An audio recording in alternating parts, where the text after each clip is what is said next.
पा रहे, ना अपने जीवन से, ना दूसरों को सुसमाचार का प्रचार करके। अब आते हैं सेकंड कैटेगरी में मेरे प्यारे भाई बहनों। सेकंड कैटेगरी क्या है? फिजिकल एंड सेरेमोनियल, यानी कि शारीरिक और पर्वों की। मेरे प्यारे भाई बहनों, इसमें परमेश्वर ने कुछ शारीरिक कार्य करने की आज्ञा दी हैं और कुछ पर्व मनाने की आज्ञाएं दी हैं। देखिए, हम इसको विस्तार से बात करते हैं। 4 तरीके के सेरेमोनियल और पर्व, सेरेमोनियल यानी पर्व के जो कमांडमेंट है वो 4 तरीके के। पहला कौन सा है? पर्व मनाना। जैसे फसह का पर्व हो गया, अखमीरी रोटी का पर्व हो गया, कटनी का पर्व हो गया, झोपड़ी का पर्व हो गया, पेंटाकोस्टल का पर्व हो गया और नरसिंगे का पर्व हो गया। ये सारे पर्व मनाने के लिए परमेश्वर ने इस्राएलियों को आज्ञा दी थी। ये सेरेमोनियल लॉ में आते हैं। दूसरा, शब्द का दिन मानना और नए चांद को मानना। क्या? शब्द का दिन। शब्द का दिन जानते हो ना? प्रभु ने कहा 6 दिन आराम करना, 7वें दिन विश्राम करना, उसे शब्द का दिन कहा जाता है। और तीसरी बात, शुद्ध और अशुद्धता के नियम। कौन से? शुद्ध और अशुद्धता के नियम सभी प्रकार के। ये मत खाना, ये मत पीना, ये मत छूना, ये मत उठना, ये मत बैठना, ऐसे मत करना, वैसे मत करना। ये सारे के सारे शारीरिक नियम थे जो परमेश्वर ने इस्राएलियों को करने के लिए दिए थे।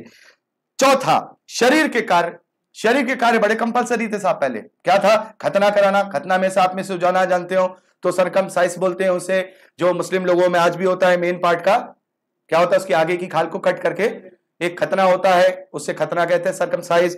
ये करना जरूरी था। दाढ़ी रखना जरूरी था साहब, दाढ़ी नहीं कटा सकते आप, दाढ़ी नहीं कटा सकते थे। सर को ढकना बहुत जरूरी था। आपने देखा होगा कई बार प्रभु यीशु मसीह की पिक्चर देखी होगी, गत्समनी के बाद में प्रभु प्रार्थना कर रहे हैं।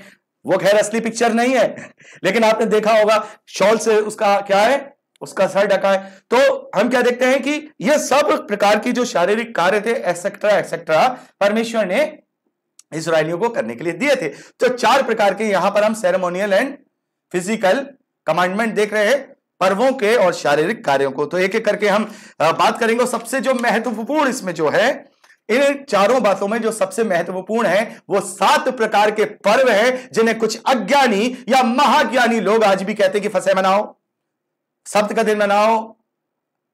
मन तो करता है कि आकर के उन्हें पकड़ो और बोलूं कि देखो, जब तक ना छोड़ू जब तक पूरा बाइबल ना उन्हें पढ़ा दूं कि देखो कहां लिखा है, क्या है। प्रभु यीशु मसीह वो हमारे लिए वो पर्व है।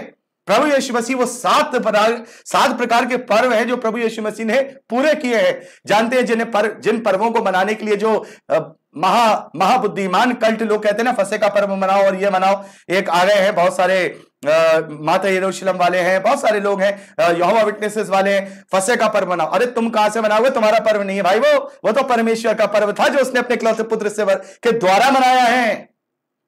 7 प्रकार के पर्व देखते हैं मेरे प्यारे भाई बहनों। 7 प्रकार के पर्व मेरे प्यारे भाई बहनों। फसह का पर्व सब जानते हैं क्योंकि फसह के पर्व में ही प्रभु यीशु मसीह फसह का मेमना बनकर बलिदान हुआ है। दूसरा, अखमीरी रोटी का पर्व। तीसरा, कटनी का पर्व। चौथा, पेंताकुस्त का पर्व। इसे भी हम जानते हैं, पेंताकुस्त के दिन क्या हुआ था? पवित्र आत्मा का अभिषेक हुआ मसीह विश्वासियों को। 5वां, नरसिंगे फूके जाने का पर्व। 6ठा, प्रायश्चित का पर्व, प्रायश्चित के दिन का पर्व। और 7वां, झोपड़ी में रहने का पर्व। ये 7 पर्व मनाए गए। और मेरे प्यारे भाई बहनों, इसके विषय में मैंने बहुत ज्यादा डिस्क्राइब से, बहुत ही डिटेल में संदेश पहले ही बनाया हुआ है। उसका भी लिंक आपको डिस्क्रिप्शन बॉक्स में मिल जाएगा, उसे आप जरूर देखिएगा बाद में। फिलहाल मैं यहां पर क्या करूंगा, संक्षेप में आपको बताऊंगा। संक्षेप में अभी हमने देखा आधे घंटे से ज्यादा तो वो बात हो गई, खैर कोई बात नहीं। तो यहां 7 पर्व मनाने की आज्ञा परमेश्वर ने यहूदियों को दी थी, लेकिन कि ये पर्व किसके थे? जैसे आज हम बहुत सारे पर्व मनाते हैं, क्रिसमस मना रहे हैं और लेंट डेज है और ईस्टर और गुड फ्राइडे, बहुत सारे, और दुनिया में अन्य जाती हैं तो तमाम तरीके के पर्व। हर दूसरे तीसरे दिन छुट्टी हो जाती है। इंडिया में तो इतने पर्व हैं, 365 दिन का महीना 200 दिन का रह जाता है, इतनी छुट्टियां पर्वों की पड़ती हैं। अलग अलग जाति धर्म के लोग रहते हैं। तो पर्व क्या होता है? वो लोग उनके पर्व होते हैं कि भाई हमारा त्योहार है, हमारा पर्व है, हमारी दिवाली है, हमारी ईद है, हमारा क्रिसमस है, उनका पर्व है। इजरायली भी कहते हैं हमारा पर्व है। लेकिन ये पर्व जो परमेश्वर ने 7 पर्व दिए हैं, ये मनुष्यों के पर्व नहीं है। ये मनुष्यों के पर्व नहीं है क्योंकि मनुष्य ने मना ही नहीं सकता। मनुष्य केवल फोटोकॉपी कर सकता है। फोटोकॉपी जो अब तक करते आ रहे थे, वो फसह के पर्व में क्या कर रहे हैं? निष्कलंक मेमने को क्या कर रहे हैं? बलिदान कर रहे हैं। लेकिन वो असल में निष्कलंक नहीं है, वो तो भेड़ बकरी है। लेकिन असली निष्कलंक कौन है? प्रभु यीशु मसीह, जो फसह का पर्व है, फसह का मेमना है, तो उसे कौन मना सकता था? आप कहां से लाएंगे वो निष्कलंक मेमना? अच्छा बताइए, प्रभु यीशु मसीह के समान जो परमेश्वर ने फसह का पर्व मनाया है, फसह के पर्व को मना के परमेश्वर ने अपने इकलौते पुत्र को फसह के मेमने के रूप में बलिदान किया ताकि हम मृत्यु से बचें। अब इससे बढ़िया और उत्तम मेमना कहां से लाएंगे फसह का पर्व मनाने के लिए? यहोवा विटनेसेस वालों, लोगों को भरमाते रहते हैं कि फसह का पर्व मनाइए, फसह का पर्व मनाइए। अब मेमना कहां से? अरे नहीं, फसह का पर्व ऐसे नहीं मनाना है, केवल होली का मैंने लेना है। अच्छा चलिए कोई बात नहीं। तो यहां पर हम बात कर रहे हैं फसह का पर्व, अखमीरी रोटी, कटनी का पर्व, पेंताकुस्त, नरसिंह, ये सारे 7 पर्व परमेश्वर ने दिए, लेकिन ये पर्व मनुष्यों के नहीं है। लेव व्यवस्था, बड़े ध्यान से मेरे प्यारे भाई बहनों सुन लीजिए, मैं अपनी तरफ से कोई बात नहीं करता हूं। लेव व्यवस्था उसका 23वां अध्याय, Leviticus 23rd chapter verse 2 and 44, वचन 2 और 44। इस्राएलियों से कहे, यहां परमेश्वर मूसा से कह रहे हैं, इस्राएलियों से कहे कि यहोवा के पर्व क्या लिखा है यहां? यहोवा के पर्व जिनका तुम पवित्र सभा में एकत्रित होने के लिए नियत समय पर प्रचार करना, वे मेरे वे पर्व ये हैं। क्या है? क्या लिखा है मेरे प्यारे भाई बहनों? मेरे पर्व। प्रभु यहां परमेश्वर कह रहे हैं कि मेरे पर्व। यही बात 44वें वचन में इसी अध्याय में हम पढ़ते हैं। यहां लिखा है, और मूसा ने इस्राएलियों को यहोवा के पर्व, feast of God, feast of man नहीं, फीस्ट ऑफ गॉड, यहोवा के पर्व। तो ये यहोवा के पर्व है, ये यहोवा ही मनाएगा। और उसने 4 तो मना लिए, एक बाकी है। माफ कीजिएगा, 3 बाकी है, माफ कीजिएगा, 7 में से 4 गए तो 3 बाकी हैं। परमेश्वर ने 4 पर्व मना लिए। हम क्या मनाएंगे? प्रभु ने हमारे लिए मना लिए 4 पर्व अभी तक मन चुके हैं परमेश्वर के द्वारा। वो इस्राएली यहूदी मनाते रहे हर साल, अलग बात है, लेकिन जो यहोवा के पर्व हैं, वो यहोवा के पर्व परमेश्वर ने उसमें से 7 पर्वों में से 4 पर्व मना लिए हैं। और वो पर्व है फसह का पर्व, जो कि प्रभु यीशु मसीह को बलिदान करके उसने मनाया। अखमीरी रोटी का पर्व, प्रभु यीशु मसीह का जीवन अखमीरी रहा, निष्कलंक रहा, उसके द्वारा उसने बनाया। कटनी का पर्व मतलब जानते हैं कटनी का पर्व क्या होता है? कटनी के पर्व में यह होता है कि जब नई फसल जब उगती है, खड़ी हो जाती है, तो जब कटनी की जाती है, कटनी समझ रहे हैं आप लोग? जानते हैं कटनी क्या होता है? फसल खड़ी है, उसको काटते हैं ना, गेहूं खड़ा है, गेहूं काट रहे हैं, तो उसे बोलते हैं कटनी। और उस कटनी में से जो पहला उपज का जो पहला फल होता है, उसे क्या करते हैं? उसके पूले बनाकर, मतलब बंडल बनाकर यहोवा के भवन में चढ़ाया जाता है। उसे कटनी का पर्व कहते हैं।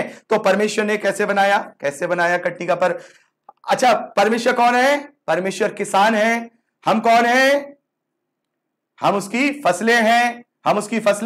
प्रभु यीशु मसीह भी मनुष्य बना, तो वो भी मनुष्य बना, तो वो भी उसमें आ गया।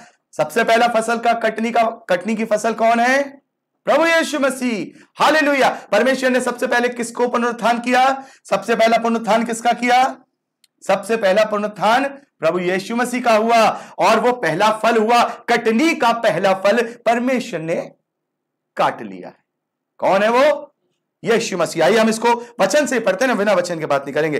पहला कुरिन्थियों 15वां अध्याय 20वां और 23वां वचन। परंतु सचमुच मसीह मुर्दों में से जी उठा है, और उनमें जो सो गए हैं उनमें पहला फल हुआ है। फल क्यों कहा?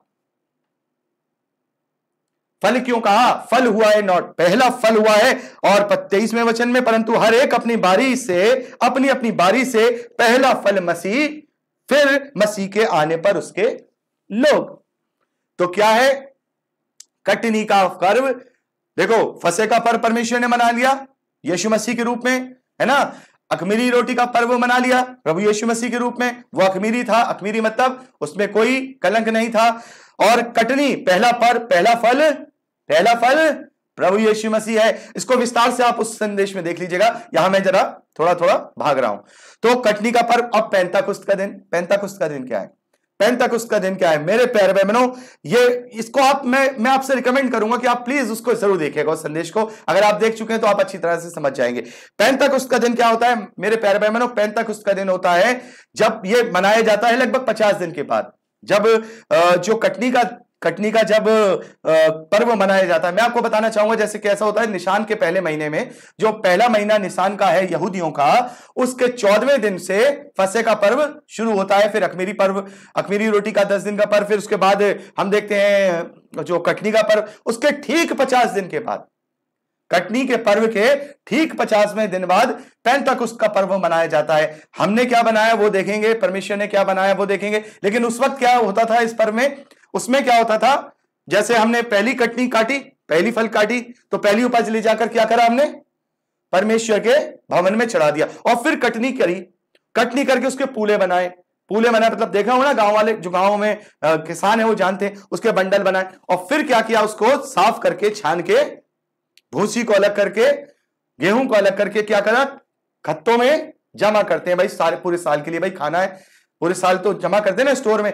तो वो बनता था पेंतकुस्त का दिन, खत्तों में जमा करना। यानी अब पूरी फसल कट गई, अब कोई फसल नहीं कटी, अब ये पेंतकुस्त का दिन 50वें दिन मनाया जाता था, खत्तों में जमा होना। और मेरे प्यारे भाई बहनों, परमेश्वर ने पेंतकुस्त के दिन क्या किया,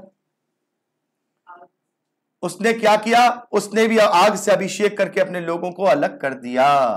अब अलग हो गए, पहले किससे अलग थे, खतने से अलग थे, लेकिन अब किससे हैं, मन के खतने और पवित्र आत्मा के छाप के द्वारा अब उसकी प्रजा, उसके लोग अलग हो गए। और उस दिन से उसके स्वर्ग के राज्य का शुरुआत हो गया, चर्च एज शुरू हो गई, चर्च एज। पेंतकुस्त का दिन का पर्व मना के उसने क्या शुरू कर दिया, अपने लोगों के लिए स्वर्गीय क्या कर दिया, स्वर्गीय राज्य का प्रारंभ कर दिया। तो ये 4 पर्व बन चुके हैं, ये 4 पर्व बन चुके हैं। जैसे कि पेंतकुस्त के दिन से लेकर के जो नरसिंह का पर्व है, ये पूरी गर्मियां चलता था, 4 महीने की गर्मियां। मैं आपको ये भी बताना चाहूंगा, जो फसह का पर्व था वो गर्मियों के आने के समय शुरू होता था। और जो नरसिंह का जो पर्व है, जो 5वां पर्व है, वो गर्मियों के जाने के बाद और सर्दियों के आने से पहले किया जाता था। तो ये पूरा गर्मी का सीजन कुछ भी नहीं होता था, पूरे गर्मी के सीजन कुछ नहीं होता था। और ये गर्मी का सीजन क्या है, जो 4 महीने का था, ये गर्मी का सीजन कलीसियाई युग है, चर्च एज है। और उसके बाद जैसे ही चर्च एज पूरा होगा, यानी गर्मी खत्म होगी। गर्मी का मतलब समझ रहे हैं ना, गर्मी किसको दिखाती है, पवित्र आत्मा की गर्माहट, आग के द्वारा उतरा ना, आग के द्वारा उतरा, वो गर्माहट जैसे ही क्या होगी, जब रैप्चर किया जाएगा या रैप्चर का समय आएगा और दुनिया में, पूरे संसार के अंदर बहुत कम प्रभु के लोग बचेंगे। और जैसे कहते हैं ना, पौलुस कहता है कि अधर्म बढ़ जाएगा और मेल उठ जाएगा, सारी बातें। तब क्या होगा, यहूदियों से कहा नरसिंगे फूको, नरसिंगे फूकने का पर्व मनाओ। अरे क्यों भाई नरसिंगे क्यों फूक रहे हैं, परमेश्वर नरसिंगा फूकेगा जब चर्च एज पूरा होगा। अभी यह पर्व मना नहीं है, परमेश्वर मनाएगा जब उसके स्वर्गदूत तुरही फूकेंगे। नरसिंगा का मतलब तुरही फूके जाना न, एक तो तुरही होती है, आपने देखा होगा ऐसे करके यूं करके चलती है, लेकिन उस टाइम पे जो नरसिंगा तुरही बनती थी, वो नरसिंगा जो हिरण होता है ना, उसके सींग से बना करती थी, वो ऐसे करके हुआ करती थी। वो तुरही, उसे असली तुरही कहते हैं। उसकी आवाज होती है अजीब सी, बड़ी जैसे एकदम चिरचिराती वाली आवाज होती है। परमेश्वर वो अभी पर्व मनाएगा, कब, जब वो अपनी तुरही फूकेगा, जब वो पर्व मनाएगा। और प्रायश्चित का दिन मेरे प्यारे बहनों, प्रायश्चित का दिन वो दिन है जब परमेश्वर क्या करेगा, परमेश्वर जब अपने चिन्हों को, क्योंकि तुरही फूकने से क्या शुरू हो जाएगा, तुरही फूकते शुरू क्या हो जाएगा, तुरही फूकते ही परमेश्वर के चिन्ह, प्रकाशित वाक्य में हम देखते हैं पहली तुरही, दूसरी तुरही, तीसरी, चौथी, पांचवी, छठी, सातवीं तुरही। तो तुरही फूकते हुए परमेश्वर के चिन्ह इस धरती पर प्रकट होने शुरू हो जाएंगे। वो होगा प्रायश्चित, वो लास्ट प्रायश्चित होगा। उसके बाद रैप्चर, सब खत्म। और झोपड़ी का पर्व किसको दर्शाता है मेरे प्यारे बहनों, झोपड़ी का पर्व, झोपड़ी डेरे को दर्शाता है। जब इस्राएली लोग जंगल में रहा करते थे, जंगल में जब चला करते थे 40 साल, तब वो टेंट बना के रहा करते थे। एक्चुअली ये झोपड़ी वाली झोपड़ी नहीं जो हम लोग इंडिया में देखते हैं, घास फूस वाली। यहां झोपड़ी का मतलब टेंट से है, झोपड़ी बना के टेंट बनाकर जंगल में रहा करते थे। और इस यादगार को करने के लिए परमेश्वर ने कहा कि भाई तुम्हारे पूर्वज ऐसे टेंट में रहा करते, तो तुम भी इस तरीके से टेंट में रह करके उस दिन को याद करना। तो ये टेंट किस चीज को दर्शाता है मेरे प्यारे बहनों, हम देखते हैं कि चाहे वो पतरस हो, चाहे वो पौलुस हो, उन्होंने शरीर को एक ढा देने वाला डेरा कहा है। डेरा मतलब टेंट का है, भवन नहीं कहा, टेंट का। ये टेंट है, क्यों? अगर हम अब घर बना लें कहीं, जैसे हमने अब कोई पक्का घर कंक्रीट का आरसीसी का बना लिया, वो तो परमानेंट हो गया, लेकिन टेंट तोड़ जाएगा। ऐसे ये शरीर जो है ना, ये परमानेंट झोपड़ी का टेंट है, ये परमानेंट नहीं है। परमानेंट कौन सा है? वो आरसीसी खंबे वाला जो अनंत जीवन का है। तो ये झोपड़ी का पर परमेश्वर असली बनाएगा पुनरुत्थान के साथ, जब ये देह, ये टेम्परेरी देह खत्म और परमानेंट देह हमारी जो है परमानेंट देह में हम जी उठेंगे। तो इस फीस्ट के विषय में, इन 7 पर्वों के विषय में मैंने बहुत ही वचन के अनुसार बात की है। मैं यहां पर अभी टाइम को देखते हुए इससे विस्तार से नहीं कर रहा हूं, चाहता तो था मैं करना, लेकिन नहीं कर रहा हूं। लेकिन आप लोग क्या करिएगा, आप लोग इस लिंक को जरूर देखिएगा, इसमें मैंने बहुत अच्छी तरह से इन 7 पर्वों के विषय में बताया है।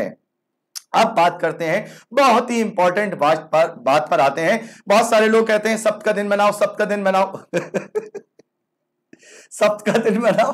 अरे परमेश्वर मनाएगा, परमेश्वर मनाएगा, प्रभु यीशु मसीह मनाएगा। हम कैसे मना ले सप्त का दिन? चलिए, सप्त का दिन भी दूसरी बात आती है, सप्त का दिन और जो चांद वगैरह को मानने की बातें हैं, सप्त का दिन ये है। तो इसको पढ़ने से पहले एक वचन मैं आपको पढ़ाना चाहूंगा। कुलूसियों की पत्री उसका 2 अध्याय, कुलूसियों की पत्री 2 अध्याय उसके 16वें और 17वें वचन को यहां मैं पढ़ रहा हूं। कुलूसियों 2 अध्याय 16वां और 17वां वचन। इसलिए खाने पीने, बड़े ध्यान से, इसलिए खाने पीने या पर्व के नए चांद या शब्दों के विषय में तुम्हारा कोई फैसला ना करे। यहां पौलुस लिख रहे हैं बड़े ध्यान से, सप्त के विषय में, खाने पीने के विषय में, नए चांद के विषय में कोई तुम्हारा फैसला या न्याय ना करे। एक दूसरे पर दोष मत लगाना। जैसे आजकल आ गए बहुत सारे, अरे सप्त का दिन मनाना चाहिए, संडे वाले दिन नहीं, सैटरडे वाले दिन जाना चाहिए। पता नहीं उन्होंने कौन सी बाइबल में पढ़ लिया है। शब्द के विषय में तुम्हारा कोई फैसला ना करे, क्योंकि ये सब बातें आने वाली वस्तुओं की छाया है, पर मूल वस्तुएं मसीह की है। समझ में आया? सप्त का दिन कौन मनाएगा? सप्त के विषय में तुम अरे हम क्या सप्त का दिन मनाएंगे? 6 दिन काम करेंगे, 6 दिन काम करेंगे, छठे दिन विश्राम करेंगे, फिर 8वें दिन से काम शुरू कर देंगे। परमेश्वर ने ऐसा शब्द नहीं बनाया। अब मैं आपको बताऊं परमेश्वर ने कैसा शब्द बनाया। उत्पत्ति की पुस्तक में हम देखते हैं, उत्पत्ति की पुस्तक में हम देखते हैं परमेश्वर ने 6 दिन सृष्टि का निर्माण किया और छठे दिन, 7वें दिन उन सब बातों से विश्राम पाया, किया नहीं। वो थकता नहीं है, हमारा परमेश्वर ना थकता है ना सोता है। विश्राम पाया, छुट्टी पाई, जैसे हम कहते हैं ना काम खत्म, अब मेरी सृष्टि का काम खत्म, बनाने का काम खत्म, उससे विश्राम पाया। शब्दों को समझिए। कभी कभार जो मसीह विरोधी होते ना, ये भी कहते हैं अरे आपका यहोवा तो थक गया। अरे वो वाला नहीं थका है, वो ना कभी ना थकता, ना कभी ऊँघता, ना सोता। तो उसने उससे विश्राम पाया। तो 6 दिन उसने 6 स्टेप में काम किया। तो क्या उसने फिर 8वें दिन काम किया? 9वें दिन सृष्टि को बनाया, 7वें दिन बनाया, फिर बनाया, फिर बनाया? नहीं बनाया ना। अब वो विश्राम पे है, उसने काम पूरा कर दिया। तो जब उसने अनंत विश्राम के लिए अपना शब्द बनाया है, तो उसने हमें फिर 8वें दिन से क्यों कह दिया कि काम करो? क्योंकि हम अभी शब्द का विश्राम करने वाले हैं। ये वाला विश्राम नहीं करेंगे भाई, यहूदियों वाला कि भाई 6 दिन काम करें, फिर 7वें दिन विश्राम कर लें, फिर 8वें दिन से फिर काम पे लग जाए। नहीं, हम अभी असली शब्द का विश्राम करेंगे। मेरे प्यारे बहनों, मैं आपको एक वचन पढ़ाना चाहूंगा। एक वचन है पतरस की दूसरी पत्री, इसमें लिखा नहीं है, पतरस की दूसरी पत्री, पतरस की, मेरे प्यारे बहनों, पतरस की दूसरी पत्री 3रा अध्याय 8वें वचन में हम पढ़ते हैं। पतरस की दूसरी पत्री 3रा अध्याय 8वें वचन में हम पढ़ते हैं कि परमेश्वर का एक दिन मानो मनुष्यों के 1000 वर्षों के बराबर है। क्या लिखा है? बड़े ध्यान से, परमेश्वर का एक दिन मानो है नहीं, सचमुच में यह मत लिख लीजिएगा कि हाँ हमारा 1000 उसका एक दिन। मानो यानी कि मान लो, इतना मतलब परमेश्वर का जो समय है उसका एक दिन मान लो हमारे 1000 साल। 1000 साल तो 6000 साल, 6 दिन के 6000 साल, एक दिन के 1000 साल, 1000 साल 6000 साल, 1000 साल 6000 साल, 6 दिन एक दिन, सप्त का दिन काम करने के दिन, 6000 साल मानव जाति के इतिहास के 6000 साल, आदम से लेकर के प्रभु यीशु मसीह के लौटने तक। इसलिए तो लोग कह रहे हैं कि अब अंत के दिन चल रहे हैं, क्योंकि 6000 या 6500 साल का ही सारा मामला है। अब तो अनुग्रह पीरियड चल रहा है। जैसे फुटबॉल खेलते हैं ना, फुटबॉल के अंदर क्या होता है, क्या होता है, एक दूसरे को मार टक्कर वक्कर लग जाती है तो इंजरीज होती हैं, तो एक इंजरी टाइम चलता है, 2 मिनट 3 मिनट का इंजरी टाइम चलता है। तो ये हमारा अब ये अनुग्रह का पीरियड चल रहा है, केवल प्रसन्नता का समय चल रहा है। ना जाने कब अब ये टाइम खत्म, 6000 साल का टाइम खत्म, 6 दिन खत्म, और उसके बाद 1 दिन का यानी 1000 साल का विश्राम, जो प्रभु यीशु मसीह आएंगे और यहां पर 1000 साल का राज्य स्थापित करेंगे, वो होगा असली विश्राम। वो होगा असली विश्राम, जो शब्द का विश्राम होगा।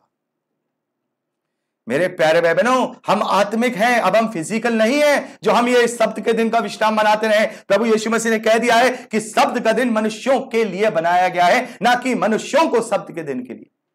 तो शब्द के दिन का प्रभु यीशु मसीह कहते हैं, जो वो आकर बोलते हैं, फरीसी शास्त्री बोलते हैं, भाई तेरे चेले कैसे हैं, शब्द के दिन भी गन्ने तोड़ रहे हैं, काम कर रहे हैं। प्रभु कहते हैं नहीं, अब तो मैंने वो शब्द का दिन दूंगा, वो शब्द का दिन दूंगा जो 1000 साल का राज्य होगा, और उसके बाद अनंत विश्राम, जैसे मेरे पिता ने अनंत विश्राम किया, अनंत उसने सारे कामों से छुट्टी पाई। मेरे प्यारे भाई बहनों, बहुत ही महत्वपूर्ण वचन यहां मैं आपको पढ़ने जा रहा हूं। जब कोई इस प्रकार के पाखंडी और धोखेबाज लोग आके आप लोगों को शब्द के और सैटरडे और संडे में फंसाने की कोशिश करें, तो यह वचन उनको बता दीजिएगा। इब्रानियों की पत्री उसका 4था अध्याय, इब्रानियों की पत्री उसका 4था अध्याय, उसके 9वें वचन और 10वें वचन को यहां मैं पढ़ रहा हूं। सो जान लो कि परमेश्वर के लोगों के लिए, बड़े ध्यान से, अगर आपसे कोई बोले ना कि आज सप्ताह का दिन मानना चाहिए, ये होना चाहिए, परमेश्वर ने हमेशा की आज्ञा दी है, तो उससे बोलना कि सप्ताह का दिन मैं तब मनाऊंगा, पहले तू खतना करा के आ क्योंकि खतना की भी आज्ञा सदा की है, ठीक है। तो जान लो कि परमेश्वर के लोगों के लिए, मेरे और आपके लिए, समस्त मसीह विश्वासियों के लिए शब्द का विश्राम बाकी है, अभी है नहीं। अगर पौलुस कहते कि नहीं करो भाई शब्द का दिन मानो, लेकिन पौलुस कह रहे हैं बाकी है, शब्द का विश्राम बाकी है, शब्द का विश्राम बाकी है। और वो विश्राम कैसा होगा, पौलुस यहां बताते हैं, क्योंकि जिसने उसके विश्राम में प्रवेश किया उसने भी परमेश्वर के समान अपने कामों को पूरा करके विश्राम किया है। जैसे परमेश्वर ने सप्ताह का दिन मनाया, वैसे ही हम मनाएंगे। उसने 6 दिन तक पूरी सृष्टि का, या 6 स्टेप में, या 6 युगों में उसने पृथ्वी की और सारी चीजों का कार्य पूरा किया और उनसे विश्राम पाया, छुट्टी पाई। वैसे ही हम इस धरती के सब बातों से हमेशा के लिए छुट्टी पाएंगे। ना दुख, ना तकलीफ, ना मृत्यु, ना पीड़ा, ना आंसू। प्रभु कहते हैं मैं तेरे सारे आंसू पोंछ डालूंगा। अरे थोड़ा सा आराम करके, अरे हम क्या शारीरिक व्यवस्था में जी रहे हैं जो शारीरिक बातों को करें?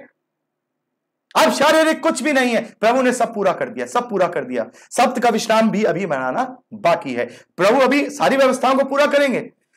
पूरा क्या हुआ, जो इस धरती की बातें थी वो पूरी हो गई। अभी आत्मिक बातें, जैसे अभी 3 पर्व मनाने बाकी हैं, सप्ताह का विश्राम बाकी है। 3 पर्व मनाएगा, अपनी तुरई फूकेगा, अपने लोगों को उठाएगा, पुनरुत्थान होगा, न्याय होगा, और सप्ताह का विश्राम बाकी है। 1000 साल का राज्य यहां स्थापित करेगा, यानी सप्ताह का दिन एक दिन बराबर 1000 साल, वो विश्राम बाकी है। और हम कौन से विश्राम में पड़े हुए हैं? इन विश्रामों में पड़े हुए हैं। 1 सेकंड, इब्रानियों 4:9-10। चलो ठीक है।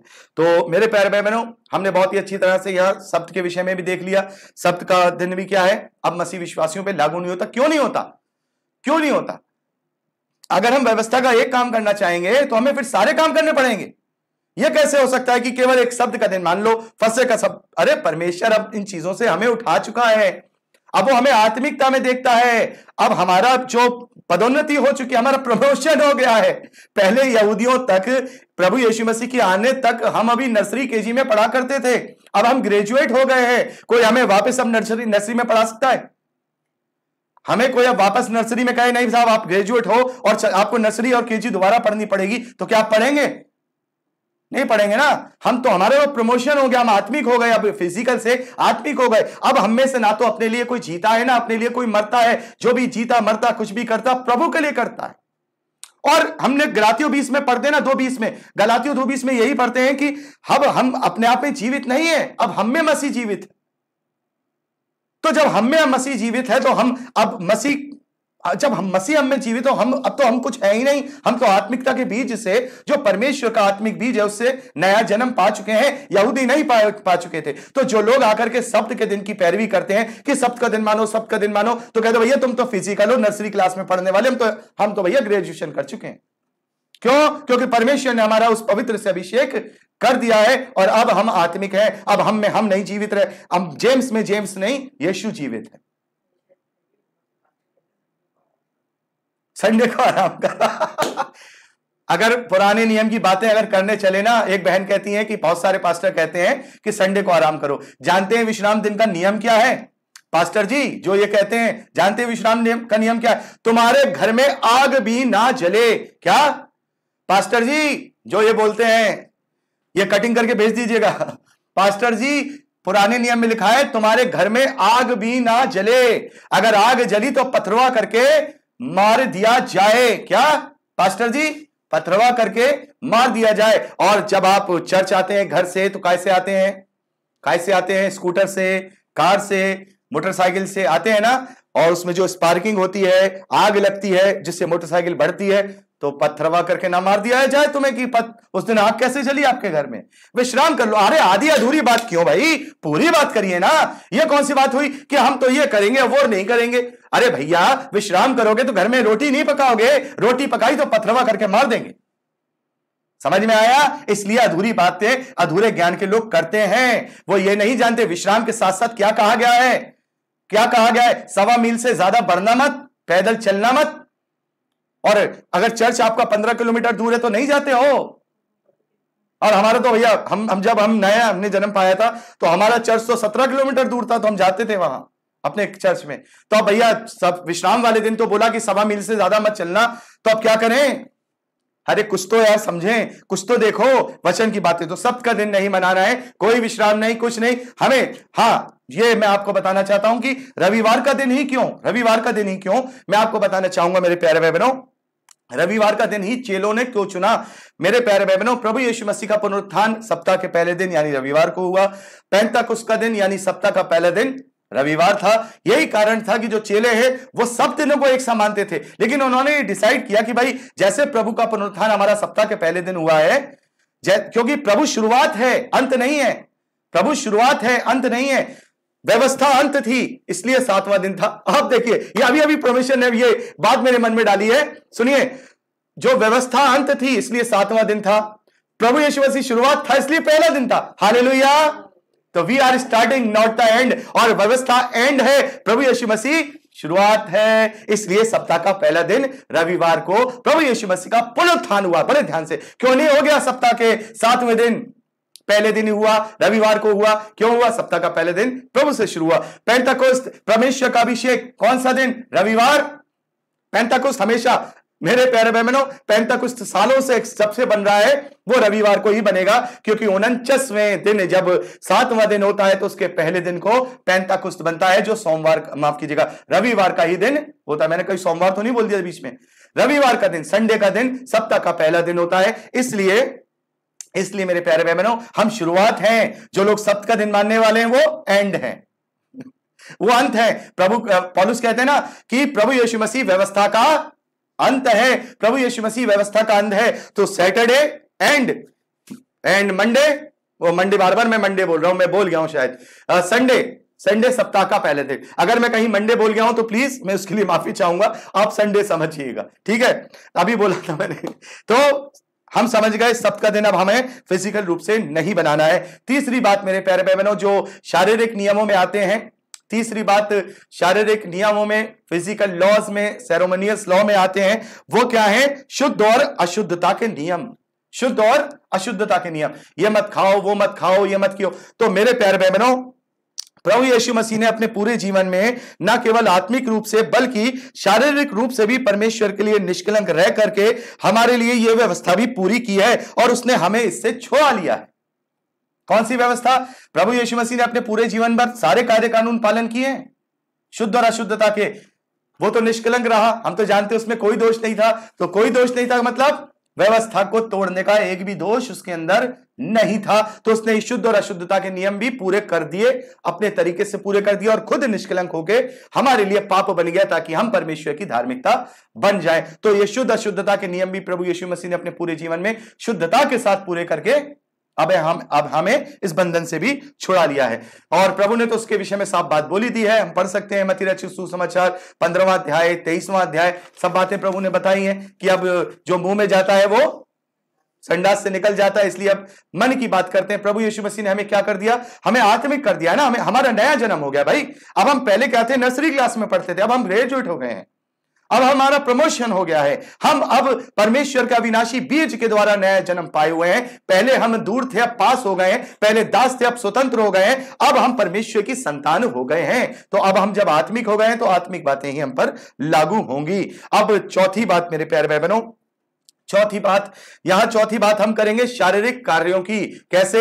जैसे खतना, जैसे दाढ़ी रखना, जैसे टोपी रखना, बहुत सारी चीजें शरीर के अनुसार परमेश्वर ने इस्राएलियों को करने के लिए दी थी। लेकिन मेरे प्यारे बहनों, ये क्यों दी थी, हमें इसका पहले ये देखना पड़ेगा क्यों दी थी। वैसे तो प्रभु यीशु मसीह ने ये सब पूरा किया, प्रभु का भी खतना हुआ, प्रभु भी दाढ़ी रखते थे, आपने देखा होगा फोटो में, प्रभु भी अपना सर ढकते थे, सारी चीजें प्रभु वो ही करते थे जो व्यवस्था में लिखा था। क्योंकि उस वक्त तक व्यवस्था क्या हुई थी, उस वक्त तक व्यवस्था पूर्ण नहीं हुई थी। तो प्रभु यीशु मसीह सब चीजें करते थे। लेकिन पहले हमें यह देखना होगा कि शारीरिक कार्य परमेश्वर ने क्यों दिए थे और वो अब हम पे लागू नहीं होते, क्योंकि प्रभु ने तो कर ही दिए पूरे, प्रभु ने तो सारी चीजें पूरी कर दी। लेकिन क्यों दी थी?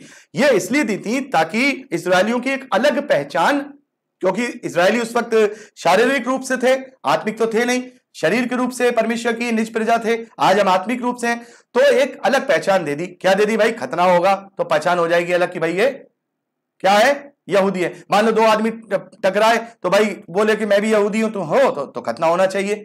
तो खतना एक निशानी बन गया कि भाई ये यहूदी है या इब्राहिम के वंश का है। ऐसी दाढ़ी एक बड़ी ही पहचान थी भाई, पहचान हो गई। और दूसरी बात यह भी थी कि उस टाइम पे परमेश्वर चाहता नहीं था कि जो इजरायली लोग हैं वो किसी गंभीर बीमारी में फंसे। आजकल आप देखते हैं ना, आप जब जाते हैं शेविंग करवाने तो कहते हैं भाई ब्लेड बदल देना। क्यों कहते हैं? क्योंकि मालूम है कि किसी का ब्लड किसी से लग के इन्फेक्शन, इतने सारे वायरस हैं, एड्स का वायरस है बोलते हैं, इससे भी लग जाता है।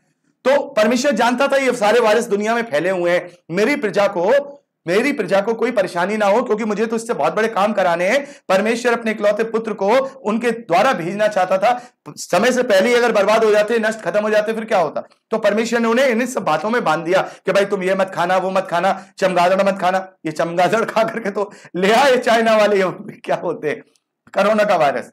तो परमेश्वर नहीं चाहता था कि कोरोना वायरस फैले, उनमें कोई और बैक्टीरिया फैले, ये सांप खाएं, बिच्छू खाएं तो उसमें से गंदी गंदी जो बीमारियां उनमें फैलें, वो नहीं चाहता था। दाढ़ी कटवाने के लिए क्या होता, दाढ़ी उस वक्त तो ब्लेड होते नहीं थे, एक ही उस तरह से काम होता था। तो दाढ़ी बनवाने चले गए तो पता लगा कि उसकी दाढ़ी बनाई तो उसको कोई इंफेक्शन था, तो उसमें वो चला गया, वो वायरस उसमें चला गया। तो परमेश्वर ने सब बातें क्या की थी, बाउंडेशन में बांधी थी, पहचान के लिए, उनकी सुरक्षा के लिए। टोपी भी इसलिए होती थी भाई, गर्मी बहुत हुआ करती थी भाई, वो अपना आप देखते हैं मिडिल ईस्ट में सर ढके रहते हैं। खैर ये बातें अलग है। तो प्रभु ने तो ये सब पूरा कर दिया है। तो अब हमें क्या करना है? अब हमारी जो पहचान है, अब मसीही विश्वासियों की पहचान एक वंश की नहीं है। आपको समझ में आया? पहले यहूदी ही हो सकता था। आपको मैं बताना चाहूंगा, आज भी अगर मैं चाहूं यहूदी बन जाऊं तो नहीं बन सकता। अगर मैं चाहूं कि भाई मैं अभी यहूदियों के पास जाऊं कि मैं यहूदी बनना चाहता हूं, वो रास्ता भाव ऐसे यहूदी मैं नहीं बन सकता। क्यों? यहूदी केवल जन्म से ही बन सकता है। अगर मैं यहूदी हूं और मेरी पत्नी गैर यहूदी है और हमारा विवाह हो गया है तो वो भी यहूदी नहीं है, लेकिन उसकी जो संतान होगी वो यहूदी होगी। आपको समझ में आया? बाई बर्थ ही यहूदी हो सकता है। यहूदी या इजरायली बाई बर्थ ही हो सकता है ना। लेकिन अब जो इब्राहिम का वंश है, जो हम गलातियों 3:29 में पढ़ते हैं कि प्रभु यीशु मसीह पर विश्वास करने के द्वारा तुम अब्राहम के वंश की उस प्रतिज्ञा के वारिस ठहरते हो। तो अब वो कौन है? अगर मान लो कोई भी जाति, किसी भी धर्म, किसी भी भाषा, किसी भी कुल का व्यक्ति आए, बोले मैं प्रभु को ग्रहण करना चाहता हूं, तो हम ये तो नहीं कहेंगे नहीं कर सकते भाई, बर्थ हो तुम, नहीं हो सकते ना। तो अब कोई भी प्रभु की प्रजा बनता है, इसलिए अब खतने की जरूरत नहीं है, क्योंकि अब कोई भी बन सकता है। पहले एक लिमिटेड थी, लेकिन फिर भी परमेश्वर ने क्या कर दिया, लेकिन फिर भी परमेश्वर ने इस बात को बहुत अच्छी तरह से मेरे प्यारे भाई बहनों पहले ही बता दिया था कि ये खतना सब खत्म कर देने वाला हूं मैं, ये सारे खतने सब खत्म करने वाला हूं। बड़े ध्यान से सुनिए, यिर्मयाह, बुक ऑफ जर्माया यिर्मयाह, उसका चौथा अध्याय, चौथा ही वचन, चैप्टर 4 एंड 4th वर्स, यहां लिखा है, हे यहूदा के लोगों, बड़े ध्यान से, हे यहूदा के लोगों और यरूशलेम के निवासियों, यहोवा के लिए अपना खतना करो। क्या करो? यहोवा के लिए अपना खतना करो। हां, मन का खतना करो, मन का खतना करो, यहोवा के लिए अपना खतना करो, मन का खतना करो, नहीं तो तुम्हारे बुरे कामों के कारण मेरा क्रोध आग की नाई भड़केगा। तो परमेश्वर ने पहले कह दिया था कि मैं तो मन के खतने को क्या करने वाला हूं, आगे लेकर के आने वाला हूं। तो मन का खतना, तो हम मन का खतना कैसे करते हैं भाई? शरीर का खतना तो ऐसे हो गया भाई, एक खाल काट दी तो काम खत्म, लेकिन शरीर का खतना बड़ा खतरनाक होता है। क्या होता है? माफ कीजिएगा, मन का, मैं माफी चाहूंगा, मन का खतना बड़ा खतरनाक होता है। क्यों? इस खतने के अंदर हमें अपने अंदर की बुराइयों को काटना होता है, अपनी अभिलाषाओं को काटना होता है, अपनी लालसाओं को काटना होता है, अपनी संसारिक सुख सुविधाओं को, सबको क्या करना होता है? काटना होता है। तब हमारे मन का खतना प्रभु यीशु मसीह में होता है। और ये कब होता है? जिस दिन हम बपतिस्मा लेते हैं उसी दिन। जो सच्चा अंगीकार करते हैं, वैसे तो बहुत सारे हैं, आज नहा धो के आ गए हैं, मैं तो बपतिस्मा कहूंगा नहीं, अगर बुराइयां पाई जा रही हैं तो वो तो नहान करके आ गए। तो बपतिस्मा जब हम लेते हैं प्रभु यीशु मसीह के नाम से, अपनी मृत्यु का बपतिस्मा, प्रभु यीशु मसीह की मृत्यु का बपतिस्मा लेते हैं, अपनी पुरानी बुराइयों को वही वे खतने के रूप में काट के गाड़ के आ जाते हैं और नई सृष्टि बन के हम मन के खतने वाले लोग हो जाते हैं। और दाढ़ी वगैरह की अब हमें जरूरत नहीं है, क्योंकि परमेश्वर कहता है कि भैया अब तुम्हारा जो जीवन है ना, अब मेरे लिए कोई खास नहीं है कि तू 80 साल जिए, कि तू 100 साल जिए, कि तू 500 साल जिए। अब मेरे लिए केवल यही जरूरी है कि तू जितना भी जिए, चाहे तू 10 साल जिए, चाहे 20 साल जिए, जितना जिए अंत तक धीरज धरे हुए जिए, ताकि जो मैंने तुझमें जिस बीज से तुझे नया जन्म दिया है, वो बीज तुझमें बना रहे और तू मेरे साथ अनंत काल के लिए क्या कर सके? वास कर सके। तो आज परमेश्वर के लिए अनंत काल का जीवन महत्वपूर्ण है, हमारा शरीर का जीवन महत्वपूर्ण नहीं है। इसलिए हमें दाढ़ी भी रखने की और सबकी छूट दे दी, सब खाने पीने की छूट दे दी कि कुछ भी खाओ, कुछ भी खाओ। पहले सब चीजें मना कर दी थी, वायरस आएगा कोई बात नहीं, मरी तो जाओगे, लेकिन तुम अगर विश्वास किए हुए हो तो मर भी जाओगे, तो भी मर के जीवित हो जाओगे। तो परमेश्वर ने इन सब चीजों को महत्व नहीं दिया। पहले बांधना जरूरी था उसका, लेकिन हां, अगर हम व्यवस्था को अपने शरीर की स्वस्थता के साथ जोड़े तो आप पालन कर सकते हैं, लेकिन इसमें ना पालन करने से कोई पाप नहीं है। तो मेरे प्यारे भाई बहनों, यहां पर हमारी दूसरी कैटेगरी जो थी पर्व और शारीरिक आज्ञाएं, तो हम देखते हैं प्रभु यीशु मसीह ने भी उन्हें बड़ी अद्भुत रीति से पूरा किया है। और मेरे प्यारे भाई बहनों, मैं आपको बताना चाहता हूं, शुद्ध और अशुद्धता के नियम में भी कोई खरा नहीं उतर सकता था, केवल प्रभु यीशु मसीह। उसने विवाह, लोग कहते हैं ना, वो हर तरह विवाह नहीं हुआ उसका, और हर तरीके से वो अलग था, वो बिल्कुल निष्कलंक था, बिल्कुल साफ, जिसे कह सकते हैं सफेद से भी बड़ा सफेद था वो।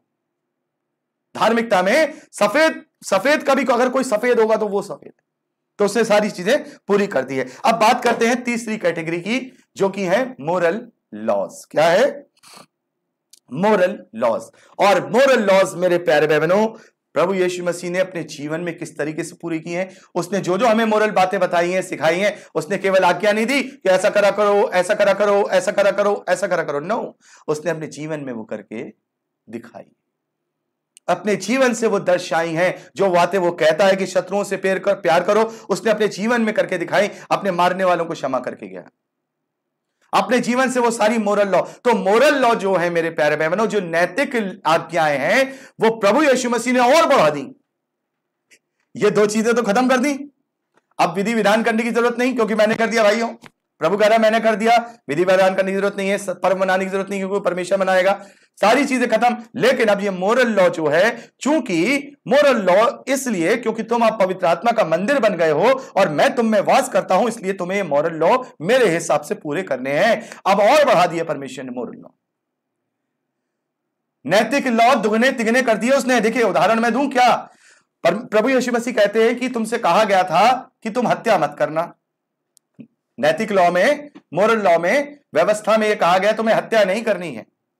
प्रभु यीशु मसीह कहते हैं मैं तुमसे कह रहा हूं तुम क्रोधी मत करना। बढ़ा दिया। क्रोध मत करना, क्रोध भी मत करना, हत्या तो तब करोगे, पहले तो क्रोध ही मत करना। प्रभु यीशु मसीह कहते हैं कि तुमसे कहा गया कि व्यभिचार मत करना। नैतिक आज्ञाओं में, व्यवस्था में कहा गया कि व्यभिचार नहीं करना है, व्यभिचार पाप है। लेकिन प्रभु कहते हैं मैं तुमसे कहता हूं कि ये मॉरल लॉ और बढ़ा दो, एक कैटेगरी और आगे बढ़ो, व्यभिचार तो छोड़ो, तो किसी स्त्री पर बुरी दृष्टि भी मत डालो। बढ़ा दिया, बढ़ा दिया।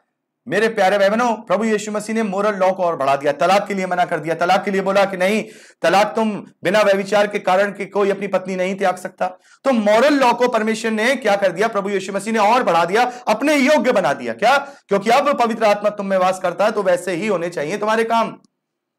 उन हड्डियों की तरह, उन जैसे बोलते ना ढीठ, मैं हमेशा इजरायलियों को बोलता हूं ढीठ और बड़े हठी थे, उनकी तरह नहीं, अब मैं तुम में वास करता हूं, इसलिए तुम्हारे जो मोरल लॉ और नैतिक लॉ हैं वो बढ़ गए हैं, वो बढ़ गए हैं। और बड़ा चढ़ाकर उसने बात करी है। देखिए, सबसे ज्यादा जो मोरल लॉ आज हमें जो प्रभु यीशु मसीह ने सिखाए, वो ही मेन 2 आज्ञाएं हैं। हम जानते हैं कि अपने पूरे मन, अपने पूरे प्राण, पूरी बुद्धि के साथ परमेश्वर से प्रेम रख, और उसी के समान दूसरी है कि अपने पड़ोसी से अपने समान प्रेम रख। यही सारी व्यवस्था का, मोरल लॉ का आधार है। और इसके साथ साथ उसने जो सबसे पहले जो मोरल लॉ की शिक्षा दी है, जो नैतिक आज्ञाएं दी हैं, वो बहुत ही ज्यादा अपने आप में क्या है, बहुत ही ज्यादा अपने आप में स्पेशल है। वो 9 जो धन्य वचन है जो प्रभु ने कहे हैं, क्या?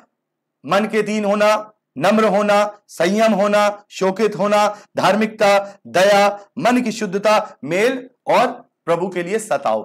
ये 9 बातें प्रभु ने कही ना, मत्ती रचित सुसमाचार उसका 5वां अध्याय और उसके 3 वचन से लेकर 10वें वचन तक मैं यहां पर पढ़ना चाहूंगा। मैंने इसमें लिखवाए नहीं थे, इसमें है।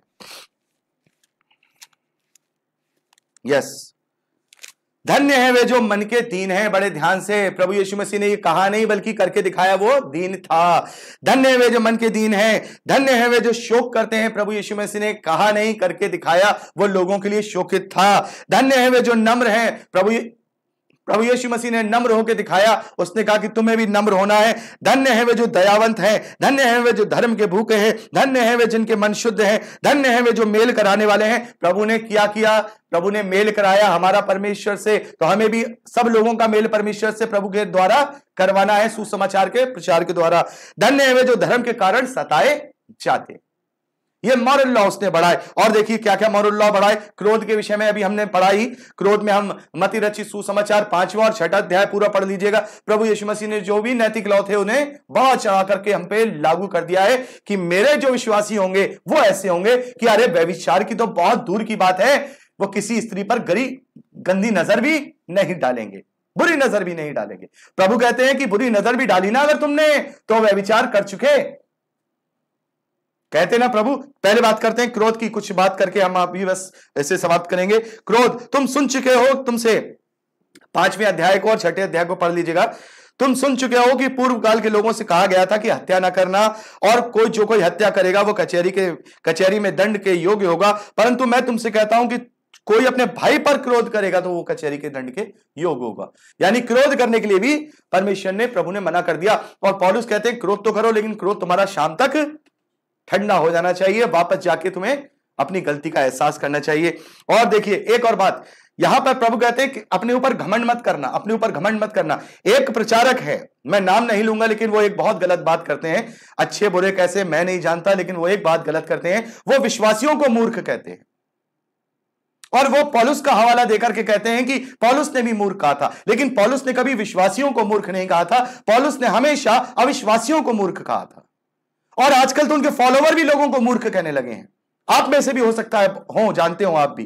तो वो देखिए यहां क्या लिखा है, परंतु मैं तुमसे कहता हूं कि कोई अपने भाई पर क्रोध करेगा वह कचहरी के दंड होगा, और जो कोई अपने भाई से कहे वह कहेगा वह महासभा के, और जो कोई अपने भाई से कहे अरे मूर्ख, क्या लिखा है? अरे मूर्ख, वह नरक की आग के दंड के योग्य होगा। तो मेरे प्यारे भाई बहनों, मूर्ख कौन है? मूर्ख कौन है? मूर्ख, अज्ञानी लोग मूर्ख नहीं होते हैं। अगर मान लीजिए अगर कोई गलत शिक्षा दे रहा है या गलत शिक्षा में चला गया तो वो मूर्ख नहीं है, क्योंकि मूर्ख वो है जो परमेश्वर का भय नहीं रखता। अज्ञानी जो होगा वो मूर्ख नहीं है। वो गलत शिक्षा दे रहा है लेकिन वो मूर्ख नहीं है, उसे मैं कैसे मूर्ख कहूं? तो क्या मैं नरक के दंड के योग्य हूं? हाँ, अविश्वासी है जिसने परमेश्वर का इनकार कर दिया, मैं उसे मूर्ख कह सकता हूं क्योंकि वो मेरा भाई नहीं है। लेकिन एक विश्वासी दूसरे विश्वासी को मूर्ख नहीं कह सकता। अगर वो सुनना है तो प्लीज हाथ जोड़ के मैं कहूंगा कि सिखाना बंद करें और कहना भी बंद करें। अच्छा नहीं लगता है जब कोई एक विश्वासी दूसरे विश्वासी को मूर्ख कहता है, क्योंकि प्रभु की आज्ञा का उल्लंघन है। कहो अविश्वासियों को, कहो विरोध करने वालों को, लेकिन एक भाई दूसरे भाई को मूर्ख नहीं कह सकता।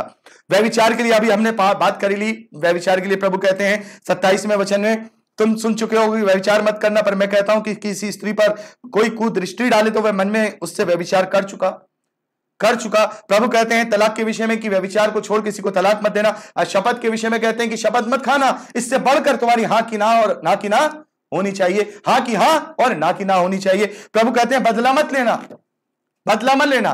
प्रभु कहते हैं प्रतिशोध मत लेना। प्रभु कहते हैं अपने शत्रुओं से भी प्रेम करना। प्रभु कहते हैं कि तुम जब दान करो तो किसी को दिखाने के लिए मत करना। प्रभु कहते हैं जब तुम प्रार्थना करो तो किसी को दिखाने के लिए मत करना।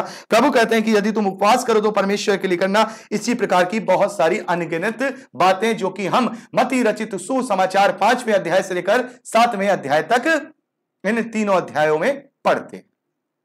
तो यहां पर हमने जो कंक्लूजन है वो ये निकला है कि प्रभु यीशु मसीह ने सारी बातों से हमें आजाद कर दिया सिवाय मोरल लॉ के, सिवाय मोरल लॉ के। और उनको भी और बढ़ाकर, मोरल लॉ मतलब हिंदी में बोल लूं नैतिक को आम भाषा में क्या बोलेंगे, इंसानियत की बातों को बढ़ा चढ़ा दिया। बाकी विधि विधान पर्व वर्व सब अपने से पूरे कर दिए उसने, अब हमें करने की जरूरत नहीं है। यदि आपको कोई इनमें फंसाने का प्रयास करे, आपको अगर इनमें डालने का प्रयास करे, तो ये जो हमारा वचन है ये की वचन है आज का। अब यहां मैं इस वचन के साथ ही समाप्त करूंगा, क्योंकि हमारा जो कंक्लूजन है वो ये निकला कि प्रभु यीशु मसीह अपने आप में परमेश्वर की संपूर्ण व्यवस्था है। वो व्यवस्था जो परमेश्वर ने मूसा को दी थी उसका असली प्रारूप है, और वो असली प्रारूप उसने अपने आप से पूरा कर दिया है। अब हम उस पर विश्वास करने के द्वारा उन सारी बातों पर विजयी हो जाते हैं, और वो सारी बातें प्रभु ने हमारे लिए पूरी कर दी। इसलिए अब हम क्या हैं? इसलिए अब हम आजाद हैं। प्रभु ने कहा तुम सत्य को जानोगे, सत्य तुम्हें स्वतंत्र करेगा। गलातियों की पत्री ये की वर्ष है मेरे प्यारे बहनों, वर्सेस है ये 5 वचन अपने जीवन में कुंजी का वचन मान के चलिए। गलातियों की पत्री उसका 5वां अध्याय पहले वचन से लेकर 5वें वचन तक बड़े ध्यान से आप इसको सुन लीजिए। ये अपने जीवन का आधार हमें बनाना है। मसीह ने हमें स्वतंत्रता के लिए स्वतंत्र कर दिया है, सो इसी में स्थिर रहो। गुलामी के जुओं में फिर से ना जुतो, गुलामी के जुए में फिर से ना जुतो। कोई आदमी आकर के बोले फसह का पर्व मनाना है, तुम्हें सब्त का दिन मानना है, तो कह लो, आप कहेंगे क्या? आई एम फ्री, मैं गुलाम नहीं बनूंगा। क्यों? क्योंकि देखो आगे पौलुस यहां पे कहते हैं, देखो पौलुस तुमसे कहता हूं कि यदि खतना कराओगे तो मसीह में तुम्हारा कुछ लाभ नहीं। सब्त का दिन मनाओगे तो कोई लाभ नहीं, फसह का पर्व मनाओगे कोई लाभ नहीं। क्योंकि फिर भी मैं बता देना चाहता हूं, फिर भी मैं हर एक खतना कराने वालों को बता देना चाहता हूं, जता देता हूं कि उसे सारी व्यवस्था माननी पड़ेगी। यदि आपसे कोई एक आके कहे कि सब्त का दिन मानो, तो उसे सारी व्यवस्था माननी पड़ेगी, क्योंकि उसने प्रभु के उस बलिदान को क्या कर दिया? नजरअंदाज कर दिया। तो जाओ बेटा अपने लिए कोई बैल बकरी लो और याजक ढूंढो और जाकर के बलिदान करो। सारी व्यवस्था जो लिखी हुई है इसके अंदर वो पूरी करनी पड़ेगी। पौलुस कह रहे हैं पूरी करनी पड़ेगी। फिर भी मैं हर एक खतना कराने वालों को जताए देता हूं कि उसे सारी व्यवस्था माननी पड़ेगी। तुम जो, मैं जो, आप और सब लोग जो हैं, तुम जो व्यवस्था के द्वारा धर्मी ठहरना चाहते हो, मसीह से अलग अनुग्रह से गिर गए हो। फसह का पर्व मनाने वाले, अरे फसह का पर्व मनाओगे तो प्रभु जैसा मेमना कहां से लाओगे? वो सब्त का दिन एक दिन का मना लोगे? परमेश्वर कह रहा मैं तुम्हें 1000 साल का दूंगा, असली वाला दूंगा। तो तुम गिर गए हो प्रभु की व्यवस्था से, तुम गिर गए हो जो विश्वास की व्यवस्था है, जो व्यवस्था के द्वारा धर्मी ठहरना चाहते हैं, तो मसीह से अलग ही अनुग्रह से गिर गए हो। क्योंकि आत्मा के कारण हम विश्वास से आशा की हुई धार्मिकता की बाट जोते हैं, जो कि प्रभु यीशु मसीह के द्वारा हम परमेश्वर की धार्मिकता बनते। तो मेरे प्यारे बहनों, हम आजाद हो गए हैं। कितनी बड़ी आजादी हमें दी है उसने, आपको आज पता लगा? ऐसी नहीं दे दिए थे उसने ये व्यवस्था। अरे हमारा ऐसे कैसे हो जाएगा कि एक बलिदान कर दिया पाप क्षमा हुए? कैसे?